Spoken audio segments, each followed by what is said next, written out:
బైబిల్లో నుండి నేను చదువుతా, దయచేసి ఆలకించాలని మనవి చేస్తున్నాం. Gospel according to doctor look chapter 2 verse 10 and verse 11. అయితే ఆ దూత, భయపడకుడి, ఇదిగో ప్రజలందరికీ కలుగబోవు మహా సంతోషకరమైన సువర్తమానం నేను మీకు తెలియజేస్తున్నాను. దావీదు పట్టణం అందునే రక్షకుడు మీ కొరకు పుట్టినాడు, ఈయన ప్రభు అయిన క్రీస్తు. క్రిస్మస్ సంబరాలు ప్రపంచమందంతటా మిన్నట్టుతో ఉన్నాయి. ప్రాంతీయ, దేశ, భాషల భేదం లేకుండా ఈ ఉత్సవాల పరంపర కొనసాగుతూ ఉంది. ఒక వ్యక్తి భూమి మీద జన్మిస్తే ఇంత ఉత్సవాల ఊరేగింపు, ఉత్సవాల పండుగ, కానీ విన్ని రీతిలో ప్రపంచవ్యాప్తంగా జరుగుట అరుదైన ఘట్టం. ఒకవేళ మన ఇంట్లో ఎవరన్నా పుట్టినదినం చేసుకుంటే ఆ ఇంటి వారికి పరిమితం. కొద్దిగా ఇంకా పెద్దోళ్ళు ఉంటే ఆ కుటుంబ బంధువులను, సమీపస్తులను ఆహ్వానిస్తారు. ఇంకా పెద్దవారి బర్త్డే అయితే బహుశా ఊర్లో పరిచయమైన వారిని ఆహ్వానిస్తారు. ఏ ఒక్కరి బర్త్డే కూడా ప్రపంచంలో దాదాపు 200 దేశాలకు పైచిలుక జరిగించబడ్డం వీలు కాదేమో. అయితే అలాంటి అసాధ్యమైనది యేసు ప్రభు యొక్క పుట్టుక సాధ్యం చేసింది. ఎందుకు ఆయన పుట్టుక అంత అసమానమైనది? ఎందుకు యేసు పుట్టుక అంత అద్వితీయమైనది? ఎందుకు యేసు పుట్టుక అంత అతి శ్రేష్టమైనది? ఎందుకు యేసు పుట్టుక అంత ఆదరణ కలిగింది? ఎందుకు యేసు పుట్టుక అంత ఆధ్యాత్మికమైనది? ఇలాంటి ప్రశ్నల పరంపర బహుశా మీ మనసులో ఉరకలేస్తుండవచ్చు. ఈ రాత్రి కొన్ని ప్రశ్నలకు బైబిల్ని ఆధారం చేసుకొని జవాబులు చెప్పడానికి ప్రయత్నం చేస్తాం. అసలు క్రిస్మస్ అంటే ఏంటి? దేవుడు మానవుడిగా దిగి వచ్చుట, పరలోకం భూమి మీద కాలుబెట్టుట, పరిశుద్ధుడు పాపల మధ్యలో నివాసం చేయాలని ఇష్టపడట, ఆకాశ మహాకాశాల పట్టజాలని దేవుడు మానవాకారాన మానవుల మధ్యలో నివసించడానికి ఇష్టపడట, ఎవడనూ సమీపింపరాని మహామహిమ గల అమరత్వంలో ఉన్న దేవుడు ఈ పరిమితి గల భూమి మీద కాలుబెట్టుట, పరలోకం భూమిని ముద్దాడుట క్రిస్మస్, పరిశుద్ధుడు పాపల కొరకై ఉద్భవించుట క్రిస్మస్, నీతి దుర్నీతితో జీవించటానికి భూమి మీదకి అడుగుపెట్టిన శుభ పర్వదినం క్రిస్మస్. దేవుని కృప మనుషుల ప్రత్యక్షమైన సందర్భం క్రిస్మస్. శాపాన్ని తొలగించడానికి ఆశీర్వాదం భూమి మీదకి అడుగుపెట్టిన పర్వదినం క్రిస్మస్. మానాన్ని తీసివేయట కొరకై జీవం భూమి మీద కాలుబెట్టిన దినం క్రిస్మస్. అదే యేసు పుట్టుక, అదే లోకరక్షకుని ఈ భూమి మీదకి మానవాకారాన అవతరించుట. ఎందుకు దేవుడు మానవుల మధ్యలోనికి వచ్చినాడు? మనుష్యుడు దేవుని యొద్దకు వెళ్ళలేడా? చూడండి, 5 అడుగుల మనిషి ఆకాశ మహాకాశాలు పట్టజాలని దేవుని దగ్గరికి ఎలాగెళ్తాడు? కొన్నిసార్లు మనం కొంతమందితో మాట్లాడుతున్నప్పుడు వాళ్ళు చెప్తారు, మేము ఇందాకే దేవుని దగ్గరికి వెళ్ళేసి వచ్చామండి అంటారు. దేవుడు అంటే ఎవరు? బైబిల్లో దేవుని యొక్క వర్ణన విస్తారంగా చెప్పబడింది. దాంట్లో ఒకటి ఏంటంటే,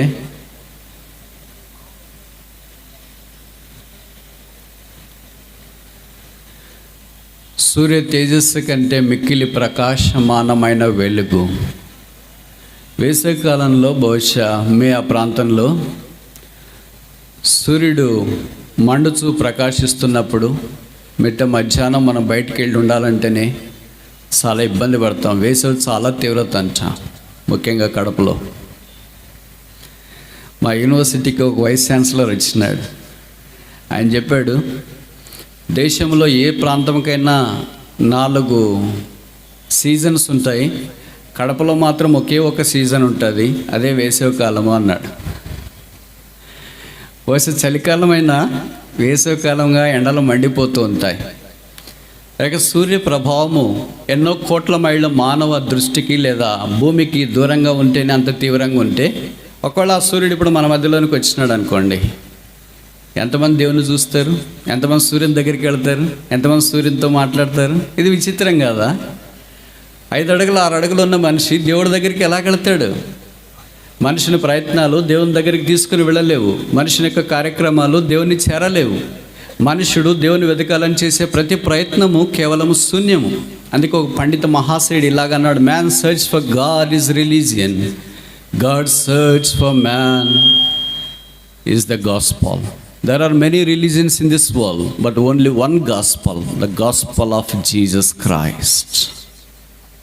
మనుషుడు దేవుణ్ణి వెతకడానికి చేసే ప్రయత్నమే మతం. చాలా మతాలు ఉన్నాయి.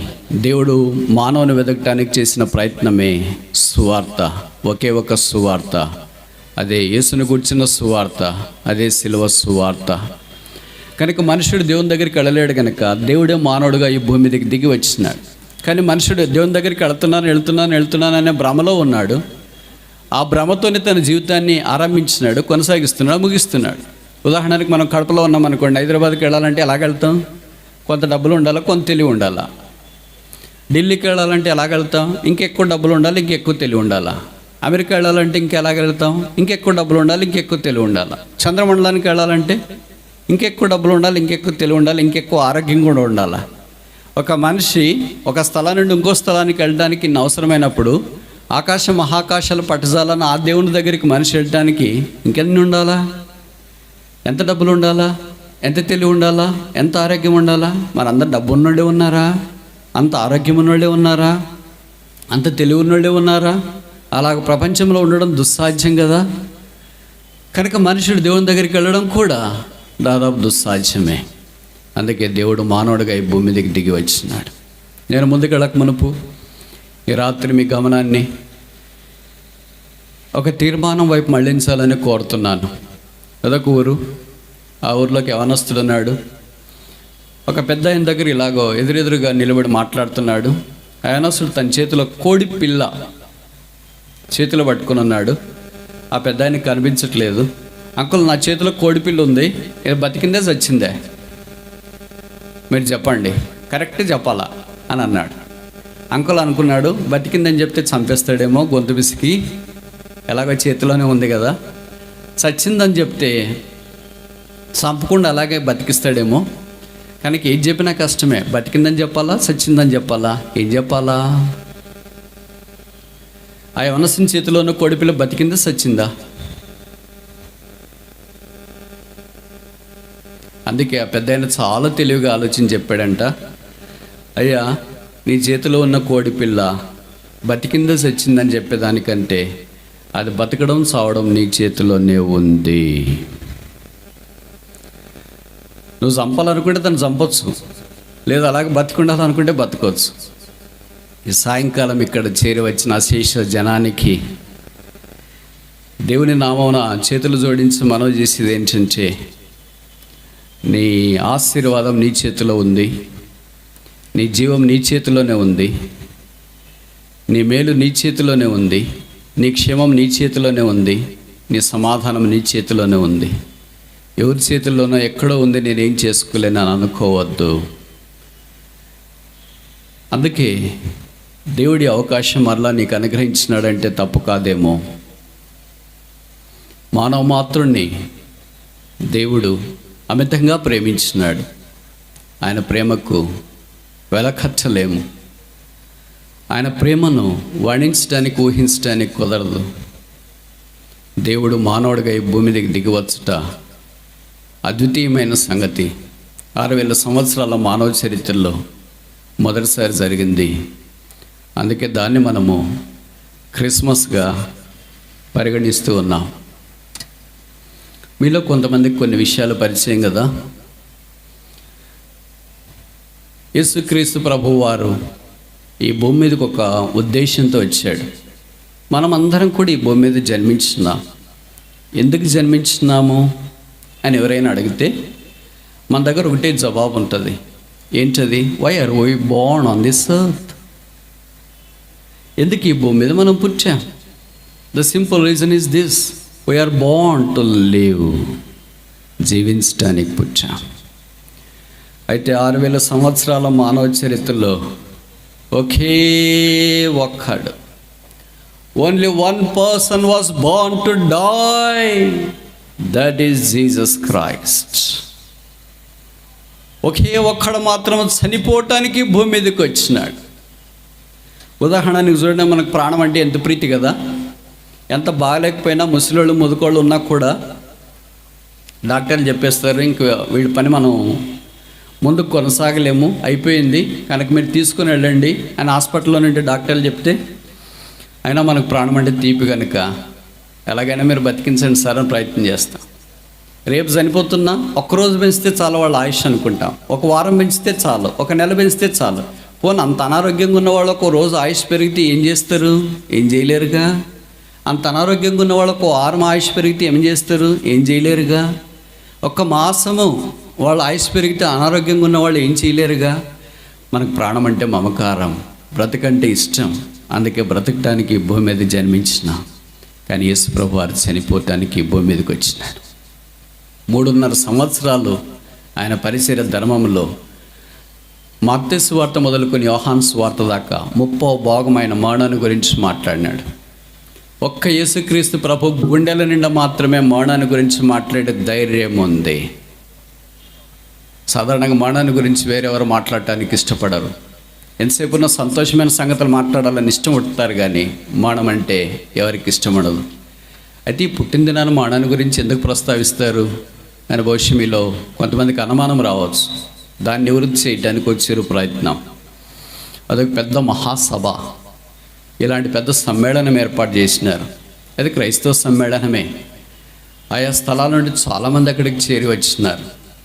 ఆ సమ్మేళనం యొక్క మెయిన్ ఎజెండా ఏంటంటే క్రైస్తవులు అని ఈజీగా గుర్తుపట్టడానికి ఒక చిహ్నం ఏర్పాటు చేయాల. ఏంటి ఆ చిహ్నం? ఎలాగ చేయొచ్చు అంటే దాదాపు షార్ట్ లిస్ట్ అయిన ప్రపోజల్స్ 5 ఉన్నాయి. దాంట్లో మొదటిది ఏంటంటే ఒక పశువుల తొట్టెలో శిశువు పొత్తిగుడ్డలతో చుట్టబడి పరుండబెట్టబడిన ఒక దృశ్యాన్ని, ఏదో పిక్ని ఒక ఎంబ్లమ్గా, క్రైస్తవునికి ఎంబ్లమ్గా చేస్తామని ఒక ప్రపోజల్. రెండవది ఏంటంటే యేసు ప్రభు వారు 12 సంవత్సరాలు మొదలుకొని 30 సంవత్సరాల దాకా వడ్రంగి పని చేశాడు కనుక కార్పెంటర్స్ బెంచ్, వడ్రంగి పని చేసి ఒక బెంచ్ ఏర్పాటు చేస్తాం అంటే ఆయన చెక్క పని చేస్తున్నట్లుగా. మూడవ ప్రపోజల్ ఏంటంటే యేసుక్రీస్తు ప్రభు వారు గొర్రెలకు మంచి కాపరని చెప్పాడు కదా, కనుక ఒక మంచి ఎత్తైన పిక్ ఏమనొస్తుందో ఒకటి తయారు చేసి భుజం మీద ఒక గొర్రె పిల్లనేసి పక్కన ఒక కర్ర పెట్టుకొని, మనం అక్కడక్కడ పిక్స్లో చూస్తుంటాం కదా ఇమేజెస్, అలాగొకటి ప్రపోజల్ వచ్చింది. తర్వాత 4వ ప్రపోజల్ ఏంటంటే యేసు ప్రభు వారు లోకాన్ని విడిచి వెళ్ళక మునుపు శిష్యులతో కలిసి భోజన పంక్తిని కూర్చున్నప్పుడు లేచి ఒక పాత్రలో నీళ్ళు పోసుకొని టవల్ నడుముకు చుట్టుకొని వాళ్ళ పాదాలు కడగటానికి పూనుకున్నాడు.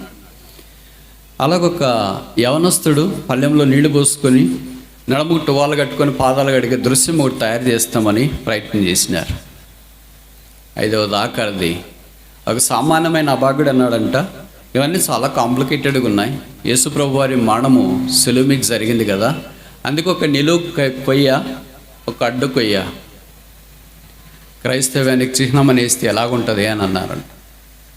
విచిత్రమేమో తెలుసా, ఈ 5 ప్రపోజల్స్లో ఆఖరి ప్రపోజల్ విపరీతమైన ఆకర్షణకు అందుబాటులోకి వచ్చింది. అందుకే సిలువను వారు పాస్టులేట్ చేసి ప్రపోజ్ చేశారు. ఎక్కడ చూసినా సిలువే కనిపిస్తుంది. చర్చెస్ దగ్గర చూసినా, గొంతుల్లో ఎవరైనా చైన్ వేసుకున్నా, రింగ్స్ పెట్టుకున్నా, ఏ స్థలంలో చూసినా సిలువే కనిపిస్తుంది. సిలువ కనిపిస్తే ఏమని అర్థం? వీళ్ళు క్రైస్తవులు అని అర్థం. సిలువ ఏం జ్ఞాపకం చేస్తుంది? మరణానికి జ్ఞాపకం చేస్తుంది. పశువుల తొట్టే క్రైస్తవానికి సూచన కాదు, అంటే పుట్టక సూచన కాదు. ఏం సూచన? మరణము సూచన. The Christianity is characterised by the death of Jesus Christ. అది యేసుక్రీస్తు ప్రభువులో ఉన్న మర్మము. ఆయన పుట్టుక, ఆయన జీవన శైలి, ఆయన మరణము ఓ ఆధ్యాత్మికమైన సంచలనం. కోట్ల మందిని భూమి మీద ఇప్పటికీ ప్రభావితం చేస్తుంది ఆయన యొక్క ఆధ్యాత్మికమైన జీవన శైలి. ఆయన ప్రసంగించడం మాత్రమే కాదు, ఆయన అలాగ పరిచర్య చేశాడు, క్రియాపూర్వకంగా జీవిస్తూ వచ్చినాడు. యేసుక్రీస్తు మనుషులందరి పాపముల కొరకు ఈ భూమి మీదకి దిగి వచ్చిన మహాశయుడు. మనుషుడు దుఃఖములో, కృంగదలలో కొట్టిమిట్టాడుతూ కొన్నిసార్లు ఏమంటాడు, అసలు దేవుడే లేడు, దేవుడుంటే ఎందుకు ఇలాగ జరుగుద్ది?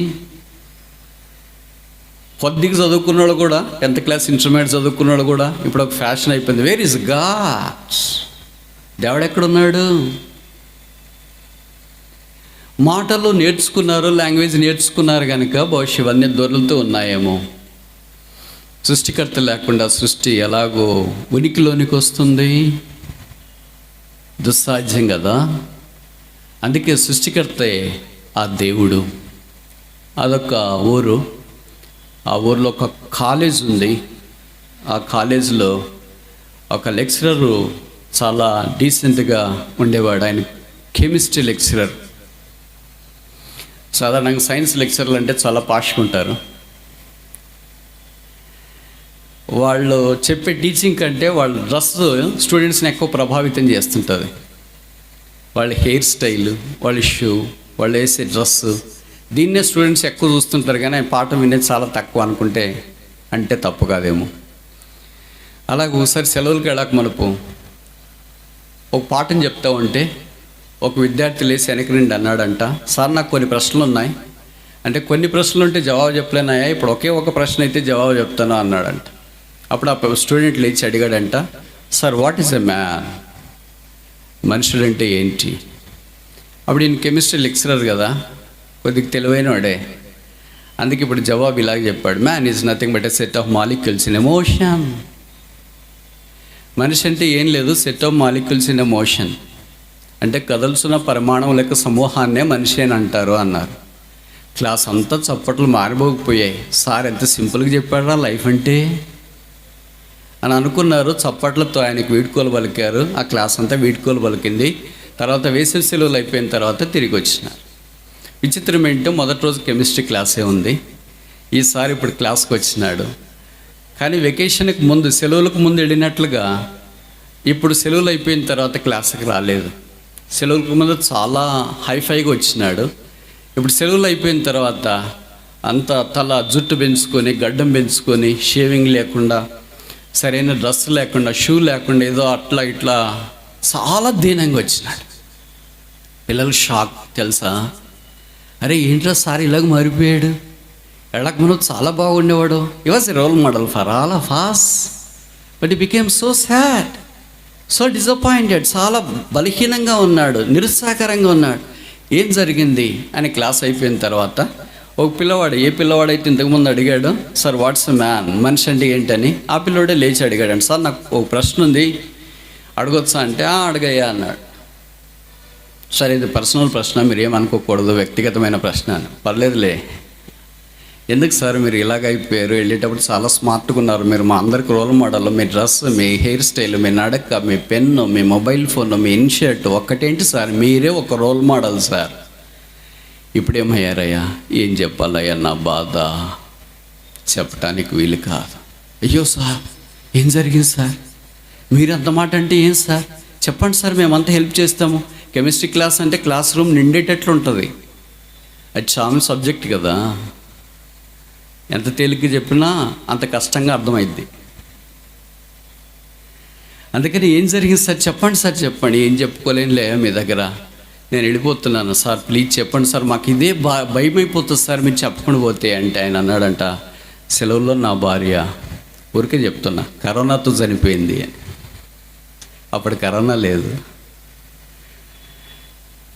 పిల్లలంతా షాక్ తెలుసా, అయ్యో సార్కి ఇంత చిన్న వయసులోనే భార్య చనిపోయిందే, ఎంత బాధతో ఉన్నాడు, ఎంత వేదనతో ఉన్నాడు.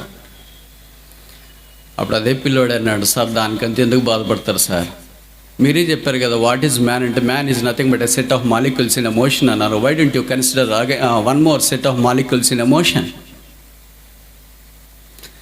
మనిషి అంటే set of molecules in emotion అని మీరే చెప్పారు కదా. చలనంలో ఉన్న పరమాణువుల యొక్క సమూహాన్నే మనిషి అని అంటారు కదా. భార్య చనిపోయింది అన్నారు కదా, ఇంకొక సెట్ ఆఫ్ మాలిక్యూల్స్ని మీరు ఎందుకు పరిగణించుకోకూడదు? ఇప్పుడు ఆ కెమిస్ట్రీ టీచర్కి అర్థమైంది, భార్య అంటే it's not a set of molecules in emotions, is a part of his life. మనిషి అంటే ఒక not a set of molecules in emotion, మనిషి అంటే ప్రాణ ఆత్మ దేహాలు కలిగిన వాడు అని అర్థమైంది. ఇది నన్ను చాలామంది భవిష్యత్తు చదువుకుని మీరు కూడా అలాగే అనుకుంటుంటారు, వాట్ ఈస్ అ మ్యాన్, మనిషి ఏంటి ఏదో వచ్చినాను రా జీవిస్తున్నాము, లోకము ఒక దినాన్ని మనం విడిచిపెట్టాల్సిందే, పైకి వెళ్ళిపోతున్నాం, ఏం జరుగుతుందో. దేవుడి మనుషుల విషయమే చాలా గొప్ప ప్రణాళిక కలిగి ఉన్నాడు. ఒక్కొక్క మనిషి కొరకు దేవుడు ఒక్కొక్క ఆలోచన చేసినది మానవ ఊహకు మించింది. మీరు ఎప్పుడైనా ఊహిస్తారా? దేవుడి దయ వల్ల నేను దాదాపు 60 దేశాలకు పైగా ప్రయాణం చేశాను. ప్రపంచంలో పేరెన్నికన్న ఎయిర్పోర్ట్స్ ఉండా వాటిలోకి కూడా వెళ్ళాను. మీకు తెలుసు కదా, మనకు దగ్గరలో దుబాయ్ ఇంటర్నేషనల్ ఎయిర్పోర్ట్ ఉంది. That is the most powerful trafficked airport in Asia. ఆసియాలోనే ప్రసిద్ధి చెందిన ఎయిర్పోర్ట్లో అది ప్రముఖమైంది.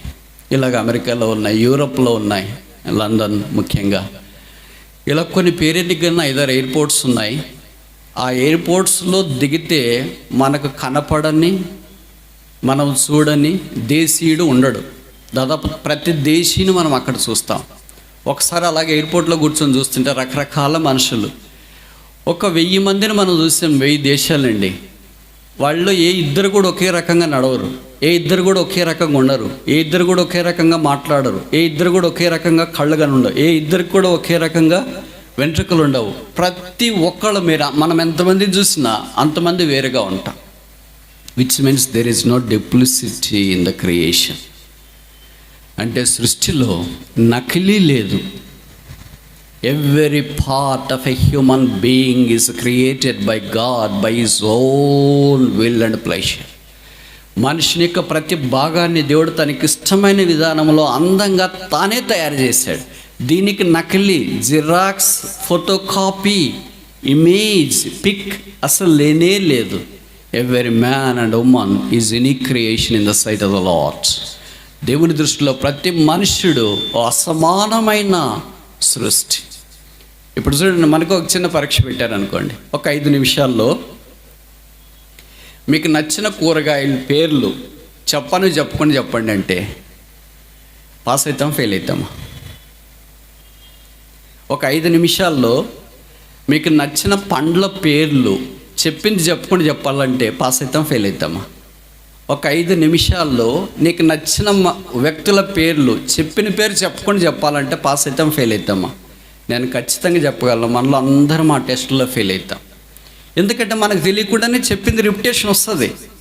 ఇప్పుడు ఒక 5 జంతువుల పేర్లు చెప్పాలంటే, 5 పక్షుల పేర్లు చెప్పాలంటే, 5 ఫలాల పేర్లు చెప్పాలంటే, ఈ 5 నిమిషాల్లో చెప్పాలంటే చెప్పుకొని చెప్పడం కుదరదు. అంటే there is a duplication in us. అయితే దేవుడితో అలాంటిది లేదు. అందుకే ప్రతి మానవుని దేవుడు అలాగూ ఆశ్చర్యకరమైన విధానంలో చేశాడు, ఈ భూమి మీదకి పంపించినాడు. ఇంకా నువ్వు దేవుడిని ఎరగలేదా? దేవుడి కొరకు నేను ఎందుకు ఉండాలా అని అనుకుంటున్నావా? దేవుడు నాకేం చేసాడని అనుకుంటున్నావా? అసలు నేను దేవుడిని ఎందుకు నమ్ముకోవాలనుకుంటున్నావా? చాలా బాగున్నాను కదా, వయసులో ఉన్నా, చదువులో ఉన్నా, జ్ఞానంలో ఉన్నా, తెలివిలో ఉన్నా, అందంలో ఉన్నా, ఆకర్షణలో ఉన్నా, బ్యాక్గ్రౌండ్లో ఉన్నా, ఇక నాకెందుకు దేవుడు అని అనుకుంటూ ఉన్నావా? నీకే దేవుడు అవసరం. ఆయన నీ సృష్టికర్త, నీ విమోచకుడు, నీ రక్షకుడు, నిన్ను తన రూపంలో చేసుకున్నవాడు. నిన్ను ఆశీర్వదించాలనే దేవుని యొక్క ఉద్దేశం. ప్రపంచ చరిత్రలో ఇలాగ దేవుడు వద్దనుకుని తర్వాత దేవుని అంగీకరించి దేవుని ద్వారా ఆశీర్వాదం పొందిన వారు కోకొల్లు. మీరు అనుమతిస్తే ఒక్క ఉదాహరణ చెప్పి ముందుకెళ్ళడానికి నేను ప్రయత్నం చేస్తా. అదొక దేశం, అద్భుతమైన దేశం, ఫ్యాషన్ ప్రపంచానికి మారు పేరు, స్వేచ్ఛకు కలికితురాయి, ప్రజాస్వామ్యానికి పెట్టింది పేరు. అనేక స్థలాల్లో వారి సంస్థానాలు నిర్మించడానికి ఉపక్రమించిన దేశం పేరు ఫ్రాన్స్. అది డిసెంబర్ 27వ తారీఖు 1822వ సంవత్సరం తల్లిదండ్రులకు ఒక మాంసపు ముద్ద భూమి మీద జన్మించినాడు. పెరిగాడు, పెద్దవాడు అయ్యాడు. తల్లిదండ్రులు ధనవంతులు కనుక ఆ పిల్లవాడిని బాగా పెంచారు. కొంతకాలం అయిన తర్వాత మంచి చదువుకున్నాడు. ఇప్పుడు ఒక ఉద్యోగంలో చేరాడు. తన ప్రయోగశాలలో కూర్చుని ఉన్నాడు. బహుశా ఆయన వయసు అప్పుడు 25 సంవత్సరాలు ఉండవచ్చు. వాళ్ళ నాన్నగారు ఒకరోజు ఆయన ప్రయోగశాలకు వచ్చినాడు. ఏం చేస్తున్నావు అంటే, డాడీ ప్రయోగాలు చేస్తున్నాను అని అన్నాడు. వాళ్ళ నాన్న అన్నాడు, ఆయన యేసుప్రభువుని నమ్ముకున్న విశ్వాసి, బైబిల్ చదివేవరా ఈరోజు అని.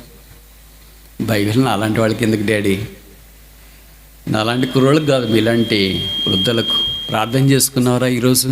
ప్రార్థన అలాంటి వాళ్ళకి ఎందుకు డాడీ? మీలాంటి ముసలి వాళ్ళకు ప్రార్థన, బైబిలు, దేవుడు, ఇలాంటి పదాలన్నీ మీకు, నాకు కాదు డాడీ అన్నాడు. వాళ్ళ నాన్న అన్నాడు, దేవుడు అందరికీ అవసరం రా, నీకు మరీ అవసరం. నాకు అవసరమైనప్పుడు చూస్తానులే డాడీ అన్నాడు. సరే, పాశ్చాత్య దేశాల్లో పిల్లలలో మన దేశంలో మాదిరి ఇబ్బంది పెట్టరు, వారు స్వేచ్ఛకి అనుమతిస్తారు. ఆ తర్వాత కొన్ని రోజుల తర్వాత వాళ్ళిద్దరు కలిసి వీకెండ్ ఒకటి వస్తే, అంటే సాటర్డే సండే వస్తే బయటికి సరదాగా వెళదాం అనుకున్నారు. చాలా ధనవంతులు కనుక తండ్రి ఒక గుర్రం, కుమారుడు ఒక గుర్రం. అప్పుడు కార్లు లేవు కదా, ఆ గుర్రాల మీద బయలుదేరి ఒక స్థలానికి వెళ్ళబోతున్నారు. కొద్ది దూరం పోయిన తర్వాత ఒక చిన్న కల్వర్ట్ అంటాం కదా, చిన్న బ్రిడ్జి కింద నీళ్లు ప్రవహిస్తున్నాయి, కాలువ మాదిరి. తండ్రి గుర్రము ఆ కల్వర్ట్ దాటి ముందుకు వెళ్ళిపోయింది. కుమారుడు కల్వర్ట్ మధ్యలోకి వచ్చిన తర్వాత, బ్రిడ్జ్ దగ్గరికి వచ్చిన తర్వాత బ్రిడ్జ్ కూలిపోయింది. గుర్రం నీళ్ళలోకి పోయింది. దాదాపు కొట్టుకుని పోయే పరిస్థితిలో ఉన్నాడు. మనిషి తలకిందులైపోయినాడు, కేకలు వేస్తున్నాడు. నాన్న ఒడ్డున ఉన్నాడు, daddy save me, daddy save me, daddy save me. వాళ్ళ నాన్న వచ్చి కాపాడే పరిస్థితిలో లేడు. ఇప్పుడు వాళ్ళ నాన్న చెప్పిన సంగతి ఏమో తెలుసా? ఇప్పుడైనా యేసు ప్రభువును ప్రార్థన చేయరా. ఏమని చేయమంటావు డాడీ? జీసస్ సేవ్ మీ, యేసు నన్ను కాపాడు. ప్రాణ భయం చేత నాన్నగారు చెప్పారు కనుక, ఎలాగో చనిపోతున్నాను కనుక నాన్న మాట నీ ప్రార్థన చేసి చనిపోతే మంచిది అనుకున్నాడేమో.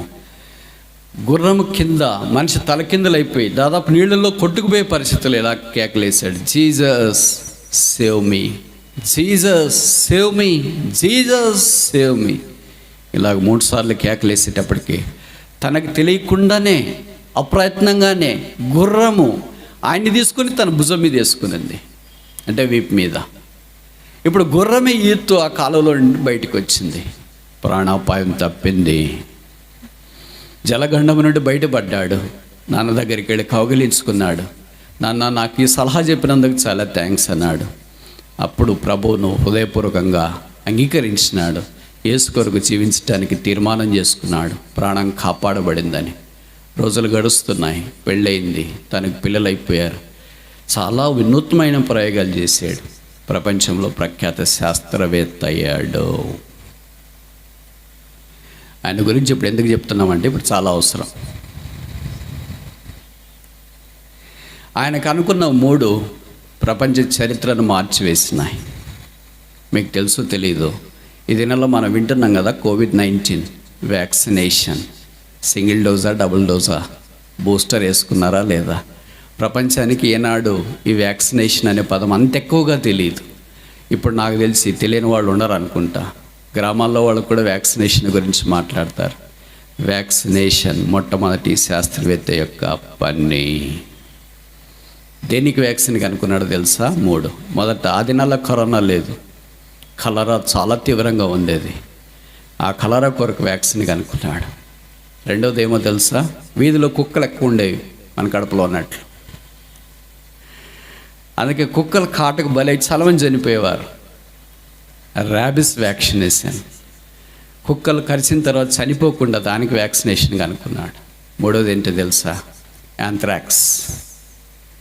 అది ఆ దినాల్లో చాలా తీవ్రంగా ఉండేది, దానికి కూడా వ్యాక్సిన్ కనుక్కున్నాడు. ఆయన ఫాదర్ ఆఫ్ ఇమ్యూనాలజీ అంటారు. ఫాదర్ ఆఫ్ వైరాలజీ అని కూడా పిలుస్తారు, ఫాదర్ ఆఫ్ మైక్రోబయాలజీ అని కూడా పిలుస్తారు, ఫాదర్ ఆఫ్ బయోకెమిస్ట్ అని పిలుస్తారు. ఆయన ఫ్రెంచ్ దేశస్థుడు. ఈ పాటికి మీకు ఆయన పేరు అర్థమై ఉంటుంది. ఆయన పేరు లూయిస్ పాస్చర్. 73వ సంవత్సరంలో తన వయసు పరమపదించాడు. కానీ ప్రపంచానికి వ్యాక్సినేషన్ అందించినాడు. మీలో పుట్టిన ప్రతి వారు పోలియో రాకుండా వ్యాక్సిన్ వేసుకున్నారా? ఏ వ్యక్తి అయినా నేను వ్యాక్సిన్ వేసుకోలేదన్న వాళ్ళు ఉన్నారా? This is the outcome of this scientist who trusted God and made his life more fruitful and productive and changed the aspect and perspective of the whole world. ప్రపంచం యొక్క జీవితాన్ని, చిత్రపటాన్ని పరిపూర్ణంగా మార్చివేయటానికి దేవుడు వాడుకున్న అధునాతనమైన సాధనము. God can turn curse into a blessing.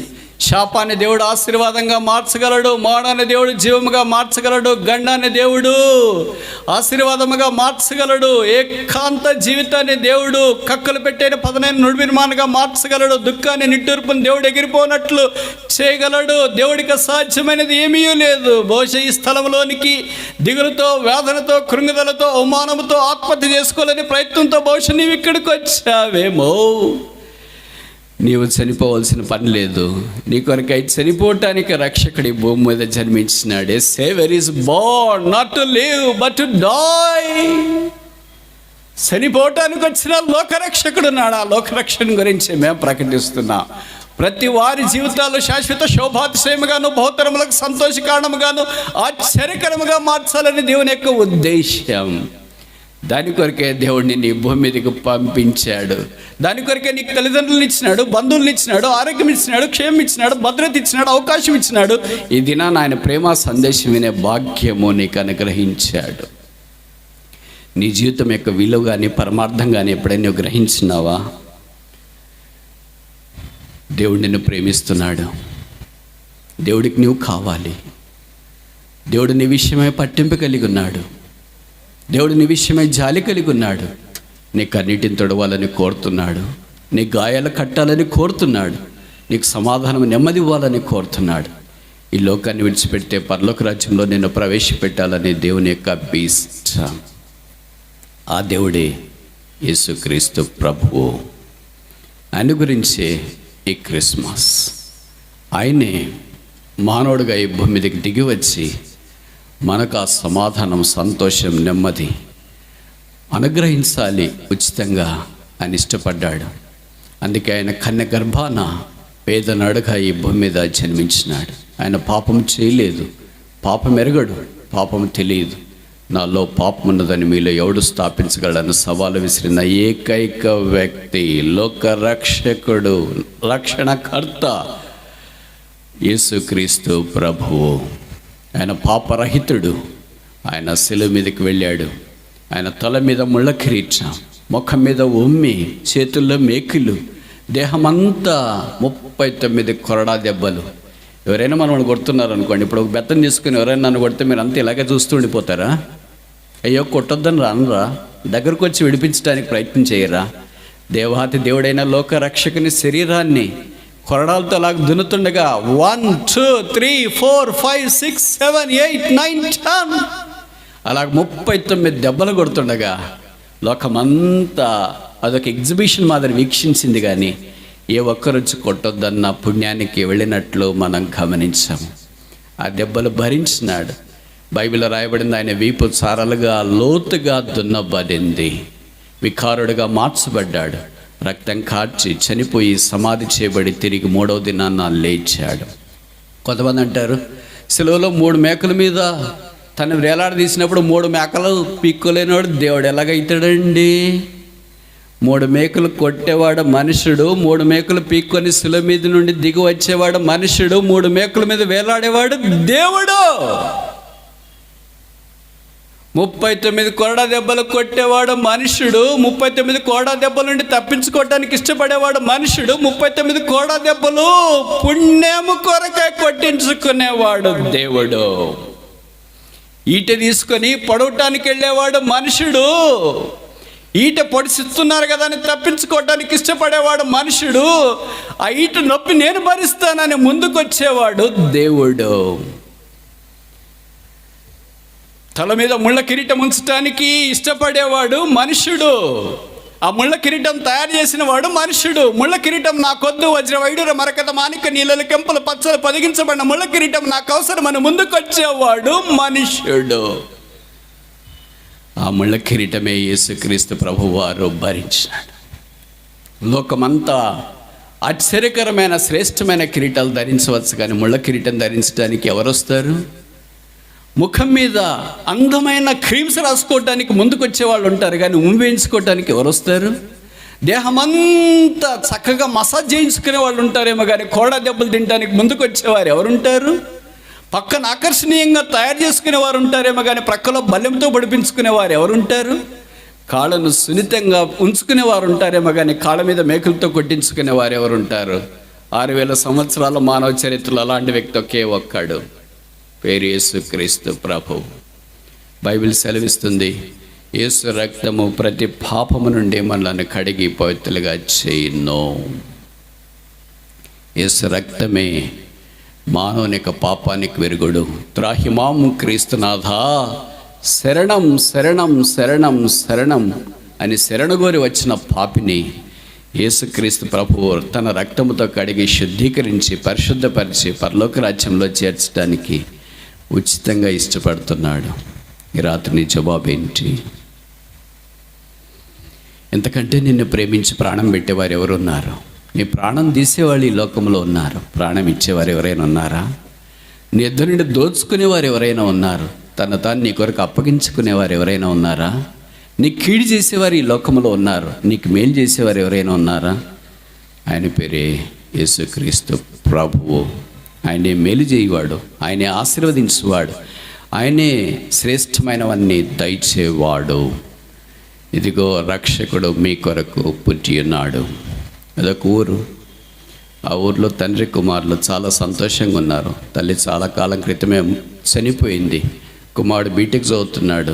కుమారుడు అంటే తండ్రికి చాలా ఇష్టం. ఆ కుమారుని అల్లారు ముద్దుగా పెంచుకున్నాడు. ఏమడిగినా ఇచ్చేవాడు. వదినాన కుమారుడు బహుశా వీకెండ్ అంటే సాటర్డే సండే శని ఆదివారాలు వచ్చినప్పుడు, డాడీ మనం మన దగ్గర ఉన్న బీచ్ అంటే సముద్ర తీరం దగ్గరికి వెళదాం, అక్కడ చూసి ఆడుకొని కొద్దిసేపు తర్వాత వస్తామంటే కుమారుని కోరిక తండ్రి మన్నించుకుని ఉండలేకపోయాడు. సరే వెళదాం అన్నాడు. సరే వెళ్ళక మునుపు కుమారుడు అన్నాడు, డాడీ నేను ఒక్కడే కాకుండా మా ఫ్రెండ్ కూడా ఒకడు ఉన్నాడు, వాడు కూడా వస్తానన్నాడు. డాడీ సరే తీసుకున్నాను నీ ఫ్రెండ్, నీ స్నేహితుడిని కూడా అన్నాడు. తండ్రి తన కుమారుడు ఆయన స్నేహితుడు అందరూ కలిసి సముద్ర తీరానికి ఆటలాడుకోవటానికి వెళ్ళారు. అలా తండ్రి కుమారుని యొక్క స్నేహితుడు వారిద్దరు కలిసి కొద్దిగా ఈదుతూ ఆ సముద్రం లోపలికి దిగారు. ఒక మోకాళ్ళ లోతు నడుము లోతు నీళ్ళ దాకా. తండ్రి మాత్రం బయట ఉన్నాడు. కొద్దిసేపు అయిపోయింది, పెద్ద అలలు వచ్చినాయి. ఆ ఇద్దరు పిల్లల్ని కొట్టుకొని లోపలికి వెళ్తున్నా.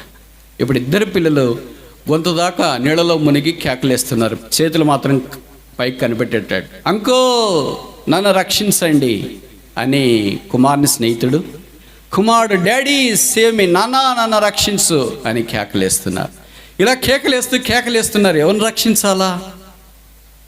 ఎవరిని పట్టుకోవాలి? ఇద్దరిని ఒకేసారి పట్టుకొని రాలేడు. ఇద్దరికి ఈత రాదు. సముద్రంలో వారు కొట్టుకుని పోతారు. ఇద్దరిలో ఒక్కనైనా కాపాడాలా అని అనుకున్నాడు. అప్పుడు ఆ తండ్రి యొక్క మంచి హృదయం ఏంటంటే, మొదట నా కుమారుని యొక్క స్నేహితుని నేను నీళ్ళలో నుండి బయటికి తీసుకొని వస్తా, ఆ పిల్లవాడిని బయట వేసిన తర్వాత తిరిగి వెళ్ళి నా కుమారుని తీసుకొని వస్తా అనుకున్నాడు. తన కుమారుని యొక్క స్నేహితుని తీసుకురావడానికి వెళ్ళాడు. భుజం మీద వేసుకున్నాడు. బయటికి వచ్చినాడు. ఆ పిల్లవాడు ఊపిరి కొట్టుకుంటూ ఉన్నాడు. ఆ పిల్లవాడిని మొత్తానికి నీళ్లు గక్కించినాడు. ఆ పిల్లవాడిని భుజం మీద వేసుకున్నాడు. నా కుమారుడెక్కడా అని అలల ప్రవాహాన్ని అలాగే చూస్తూ ఉండిపోయాడు. నీళ్ళల్లో ఇంతదాకా చేయి కనిపించట్లేదు. శబ్దం వినిపించింది, డాడీ నన్ను రక్షించు. శబ్దం వినిపించట్లేదు. ఏమైంది? బహుశా మునిగి ఏమన్నా అలల్లో ఇక్కడ కొట్టుకుని నా దగ్గరికి వస్తాడేమో అని అనుకున్నాడు.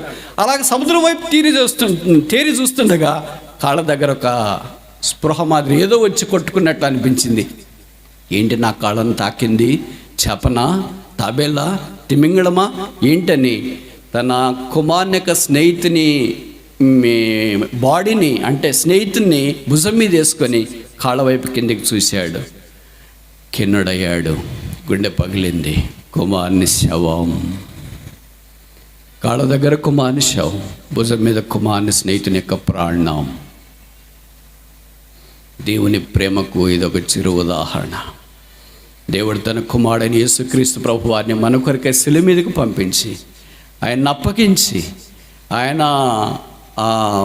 పొందిన దెబ్బల చేత మనకు స్వస్థత ఇటు కొరకాయ, ఆయన ప్రాణం పెట్టడం ద్వారా మనల్ని జీవంలోనికి తెచ్చుట కొరకాయ శిలువ మీద అప్పగించినాడు. ఇది తన కుమారుని యొక్క మరణాన్ని బట్టి మనం తండ్రి యొక్క భుజస్కంధాల మీద సజీవులమై ఆయన కొరకు జీవించాలని దేవుడు కోరుతున్నాడు. ఇట్టి ప్రేమ నీకొద్దా? ఈ శిలువ ప్రేమ నీకొద్దా? దైవమా, ఇది ఏమి ప్రేమ! పాపిని ప్రేమించే ప్రేమ, పాపిని హత్తుకునే ప్రేమ, పాపాలు క్షమించే ప్రేమ, పాపి జీవితాన్ని మార్చే ప్రేమ. అదే క్రీస్తు ప్రేమ, శిలువ ప్రేమ, క్రిస్మస్ ప్రేమ, పరలోక ప్రేమ, నిత్యమైన ప్రేమ, శాశ్వతమైన ప్రేమ, తరతరాలుండే ప్రేమ. అదే యేసు ప్రభు ప్రేమ. ఈ ప్రేమకు నీ స్పందన ఏంటి? కళ్ళు మూయండి, ప్రార్థన చేస్తాం. దేవుడు ప్రేమ గలవాడు. మీ విషయం ఎంతో పట్టింపు కలిగించి మిమ్మల్ని ఇక్కడికి తోడుకొని వచ్చినాడు. ఈ క్రిస్మస్ సందర్భాన తన ప్రేమ సందేశము మీకు వినిపించాలని కోరుతున్నాడు. బహుశా యేసు ప్రభుని గురించి నువ్వు చాలాసార్లు విన్నావేమో, ఇలాంటి క్రిస్మస్ ఫెస్ట్కి చాలా అటెండ్ అయ్యావేమో, నీకు ఇవన్నీ పరిచయం తెలిసేమో, ఇంకా యేసు నీ హృదయంలో చేర్చుకోలేదేమో, యేసు ప్రభు యొక్క ప్రేమకు ఇంకా నువ్వు స్పందించలేదేమో, యేసు రక్తం చేత నువ్వు ఇంకా కడగబడలేదేమో. ఈ రాత్రి యేసు ప్రభు నిన్ను పిలుస్తున్నాడు. నీ శాపాన్ని ఆశీర్వాదంగా మార్చాలని కోరుతున్నాడు. నీ పాపాన్ని కడగాలని కోరుతున్నాడు. నీ రోగాన్ని బాగు చేయాలని కోరుతున్నాడు. నీ చీకటిని వెలుగుగా చేయాలని కోరుతున్నాడు. నీ ఇరుకును విశాలం చేయాలని కోరుతున్నాడు. నీ మరణాన్ని జీవంగా చేయాలని ఇష్టపడుతున్నాడు. నిన్ను ఆశీర్వదించాలని దేవుడు కోరుతున్నాడు. నీకు ఇష్టమేనా? నీకు ఇష్టమైతే, యేసు ప్రభువా, నేను పాపిని, నా కొరకై సిలువలో రక్తము కార్చి చనిపోయావు, నన్ను క్షమించుము, నా హృదయంలోనికి రా. యేసు ప్రభు నీ హృదయంలోనికి వచ్చుటే నిజమైన క్రిస్మస్. నీకు క్రిస్మస్ అది. ఇంత చిన్న ప్రార్థన నువ్వు చేస్తే ప్రభు నీ పాపాలు క్షమించి నీ హృదయంలో చెప్పనసక్యమును మహిమాయుక్తమైన సంతోషాన్ని నింపాలని కోరుతున్నాడు. ఇలాంటి ప్రార్థన నువ్వు చేసింటే మేము నీ కొరకు ప్రార్థన చేయటానికి వీలుగా మీ కుడి చేతిని తలకు పైగా కనబడేటట్టు ఎత్తి ఉంచండి. మేము మీ కొరకు ప్రార్థన చేస్తాం. మిగతా వాళ్ళ కళ్ళు మూసుకుంది.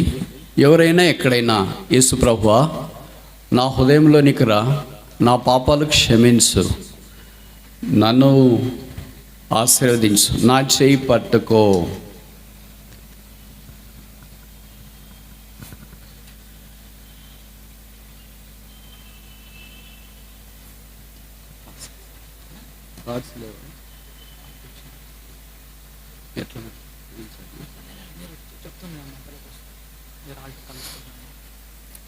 యేసు ప్రభువా, నేను పాపిని, నా పాపాలు క్షమించు, నా జీవితాన్ని మార్చు అని మీ మనసులో ప్రార్థన చేసుకొని మేము కూడా మీకు ప్రార్థన చేయాలని మీరు ఇష్టపడితే మీ కుడి చేతిని తలకు పైగా కనపడేటట్టు ఎత్తి ఉంచండి. ప్రార్థిస్తాం. సహోదరుడా, దేవుడు మీ పాపాలు క్షమించును గాక. సహోదరుడా, దేవుడు మీ పాపాలు క్షమించును గాక. సహోదరుడా, దేవుడు మీ పాపాలు క్షమించును గాక. సహోదరుడా, దేవుడు మీ పాపాలు క్షమించును గాక. మీ జీవితాన్ని మార్చును గాక. మిమ్మల్ని శాశ్వత శోభాతిశయముగాను బహుత్తరములకు సంతోష కారణముగాను చేయను గాక. మీరు అలాగే చెయ్యి ఎత్తుంచండి. మీ దగ్గరికి కార్డు తీసుకొని వస్తారు. అప్పుడు మీరు కార్డు తీసుకుని చేయి దించవచ్చు. ఇంకెవరైనా ఎక్కడైనా ఉన్నారా? యేసు ప్రభువా, నేను పాపిని, నా పాపాలు క్షమించు, నా జీవితాన్ని మార్చు, నన్ను కడిగి నన్ను శుద్ధీకరించని కోరేవారు ఎవరైనా ఉంటే మేము మీ కొరకు ప్రార్థన చేయడానికి వీలుగా మీ కుడి చేతిని తలకు పైగా కనబడేటట్టు ఎత్తి ఉంచండి. సిస్టర్స్ అయినా బ్రదర్స్ అయినా, అక్కడ పార్కింగ్ స్లాట్లో ఉన్న, గేట్ దగ్గర ఉన్న, మీరు బయట ఉన్నా, వెలపటున్నా, లోపటున్నా, ఆన్లైన్లో ఈ వర్తమానం మీరు వింటున్నా, యేసు మిమ్మల్ని కూడా ప్రేమిస్తున్నాడు. మీ జీవితాన్ని కూడా మార్చాలని కోరుతున్నాడు. మీ శాపాన్ని ఆశీర్వాదంగా మార్చాలని కోరుతున్నాడు. మీరు శాశ్వత శోభాక్షేమగాను బహుతరములకు సంతోష కారణంగాను ఉండాలని దేవుడు కోరుతున్నాడు. సంతోషంతో మీరు బయలు వెళ్ళాలని దేవుడు కోరుతున్నాడు. మీ నోటి నిండా నవ్వు ఉంచాలని, మీ దుఃఖం నిట్టూరు పెగిరిపోనట్లు చేయాలని, మీరు ఆనందముతో పరవశులై ఉండాలని దేవుని యొక్క ఉద్దేశం. ఎడారిలో సెలయేళ్ళు ప్రవహింప చేయాలని దేవుడు కోరుతున్నాడు. ఈ రాత్రి ప్రభువా, నా చేయి పట్టుకో, నా జీవితాన్ని మార్చు, నా పాపాలు క్షమించు, నన్ను అంగీకరించని కోరేవారు ఎవరైనా ఎక్కడైనా ఉంటే మీ కుడి చేతిని తలకు పైగా కనబడేటట్టు ఎత్తి ఉంచడం మేము మీ కొరకు ప్రార్థిస్తాము. ఎవరి దగ్గరికి అయితే కాగితాలు వచ్చినాయో ఆ కాగితాలు తీసుకునే వాళ్ళు మీ చేయి దించండి. ఇంకా రాని వాళ్ళు లేదా తీసుకునే వాళ్ళు ఎవరైనా ఉంటే కనబడేటట్టు మీ చేయి ఎత్తి ఉంచండి. మీ దగ్గరికి పేపర్ తీసుకుని వచ్చిన తర్వాత మీరు పేపర్ తీసుకున్న తర్వాత మీ చేయి దించవచ్చు. ఇంకెవరైనా ఎక్కడైనా ఉన్నారా? ఎవరైనా ఎక్కడైనా ఉన్నారా? ఇంకా ఎవరైనా ఈ దినం నీ కొరకే, ఏర్పాటు నీ కొరకే, ఈ క్రిస్మస్ నీ కొరకే, ఈ ప్రయాస నీ కొరకే, ఈ ప్రార్థన నీ కొరకే, ఈ రక్షకుడు నీ కొరకే, ఈ సిలువ నీ కొరకే, ఈ యేసుప్రభు రక్తం నీ కొరకే, ఈ విమోచన నీ కొరకే, ఈ రక్షణానందం నీ కొరకే, ఈ పరలోక భాగ్యము నీ కొరకే, ఈ జీవితం నీ కొరకే, ఈ సమాధానం నీ కొరకే, ఈ నెమ్మది నీ కొరకే, చెప్పన సఖ్యమును మహిమాయుక్తమైన సంతోషం నీ కొరకే, శాశ్వత శోభాతిశయం నీ కొరకే, దుఃఖము నిట్టూరు ఎగిరిపోవాలట్టు చేయాలని దేవుని యొక్క కోరిక నీ కొరకే. ఈ రాత్రి ఇంకెవరైనా ఎక్కడైనా ఉన్నారా? ప్రభువా, నా హృదయంలోనికి రా, నాకు సమాధానం కలిగించు, నాకు నెమ్మది కలిగించు, నన్ను ఆదరించు. సోదరి, దేవుడు మీ పాపాలు క్షమించను గాక, మీ జీవితాన్ని మార్చును గాక, మీ ఎడారి జీవితాన్ని ఆయన నీటి ఊటగా మార్చును గాక, సెలయేళ్ళు ప్రవహించును గాక. ఇంకెవరైనా ఎక్కడైనా ఉన్నారా? ఇంకా ఎవరైనా యేసుప్రభువా, నా హృదయంలోనికి రా, నా పాపాలు క్షమించు, నా జీవితాన్ని మార్చని కోరేవారు ఉంటే మేము మీ కొరకు ప్రార్థన చేయడానికి వీలుగా మీ కుడి చేతిని తలకు పైగా కనబడేటట్టు ఎత్తి ఉంచండి. ఎవరైనా ఇంకెక్కడైనా ఉన్నారా? ఇంకెవరైనా ఎక్కడైనా ఉన్నారా? సహోదరి, దేవుడు మిమ్మల్ని కరుణించును గాక, మీ పేరు గొర్రెపిల్ల జీవ గ్రంథంలో రాయను గాక, యేసుప్రభు రక్తం మీ పాపములన్నింటినీ కడిగి పరిశుద్ధపరచును గాక, మీరు సమాధానంతో నింపబడదురు గాక, చెప్పన సఖ్యమును మహిమాయుక్తమైన సంతోషం దావానంలో మీ హృదయంలోనికి వ్యాపించును గాక. ఇంకెవరైనా ఎక్కడైనా ఉన్నారా? ఎవరైనా ఎక్కడైనా? యేసుప్రభువా, నా హృదయంలోనికి రా. ఈ చిన్న ప్రార్థన నీదైతే మేము నీ కొరకు ప్రార్థన చేయడానికి వీలుగా మీ కుడి చేతిని కనబడేటట్టు ఎత్తి ఉంచండి. ఇంకెవరైనా? ముగించక మనం చివరిసారిగా అడుగుతున్నాం, ఎవరైనా ఎక్కడైనా ఉన్నారా? యేసు ప్రభును సొంత రక్షకుడిగా అంగీకరించడానికి తీర్మానం చేసుకొని ప్రార్థన సహాయం కోరి మీ చేయి ఎత్తి చూపిన మిమ్మల్ని యేసు ప్రభు నామమును అభినందిస్తున్నాం. దేవుడు మీ తీర్మానాన్ని ఆమోదించి, అంగీకరించి, ఆశీర్వదించి ఆమోదించినట్లుగా మేము ప్రార్థిస్తాం. మీకు ఇవ్వబడిన పేపర్లో మీకు ఇష్టమైతే మీ పేరు, మీ పూర్తి అడ్రస్ తప్పు రాయకుండా రాసి మాకు ఇవ్వండి. మేము మీ కొరకు ప్రార్థిస్తాం. అది కేవలం మీ కొరకు ప్రార్థన చేయటానికి మాత్రమే సహాయకరంగా ఉంటుందనే పేపర్ మీ కొరకు ఇవ్వబడింది.